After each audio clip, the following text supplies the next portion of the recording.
जय श्री कृष्णा। राधे राधे। राजा दशरथ एक बार भ्रमण करते हुए वन की ओर निकले। वहां उनका सामना बाली से हो गया। राजा दशरथ की किसी बात से नाराज हो बाली ने उन्हें युद्ध के लिए चुनौती दी। राजा दशरथ की तीनों रानियों में से केकई अस्त्र शस्त्र एवं व्रत चालन में पारंगत थी। अतः अक्सर राजा दशरथ जब कभी भी कहीं भी भ्रमण के लिए जाते तो कोई केकई को भी अपने साथ लेकर जाते थे। इसलिए कई बार वह युद्ध में राजा दशरथ के साथ होती थी।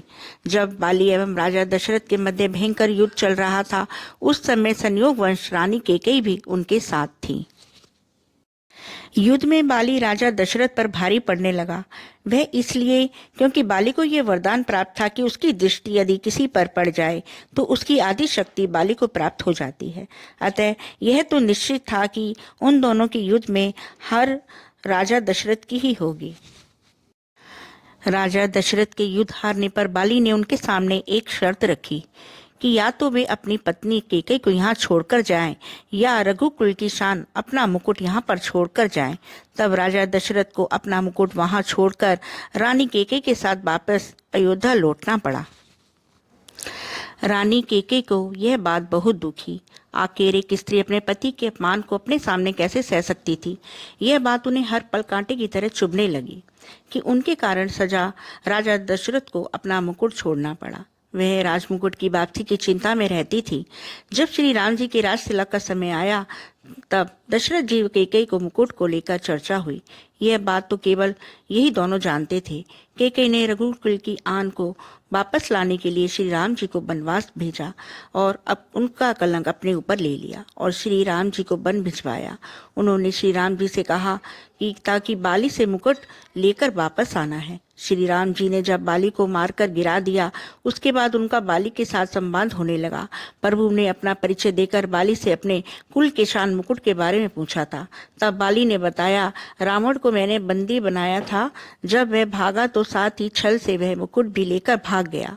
प्रभु मेरे पुत्र को सेवा में ले लें, वह अपने प्राणों की बाजी लगाकर आपका मुकुट लेकर आएगा।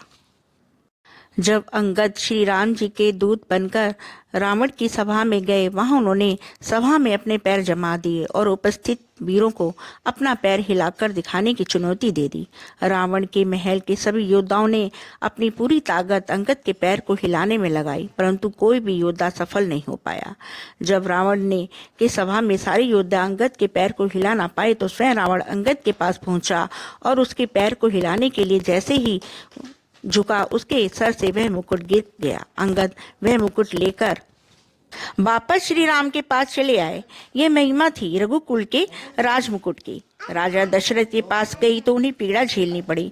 बाली से जब रावण वह मुकुट लेकर गया तो बाली को अपने प्राणों की आहुति देनी पड़ी। उसके बाद जब अंगद रावण से वह मुकुट लेकर गया तो रावण के भी प्राण चले गए तथा केकई के कारण ही रघुकुल के लाज बच सकी। यदि केकई श्री राम को वनवास नहीं भेजती तो रघुकुल सम्मान वापस नहीं पाता। केकई ने कुल के सम्मान के लिए सभी कलंक एवं अपयश अपने ऊपर ले लिया। अतः श्री राम अपनी माताओं में सबसे ज्यादा प्रेम केकई से ही इसीलिए ही करते थे। जय श्री कृष्णा। जय श्री राम।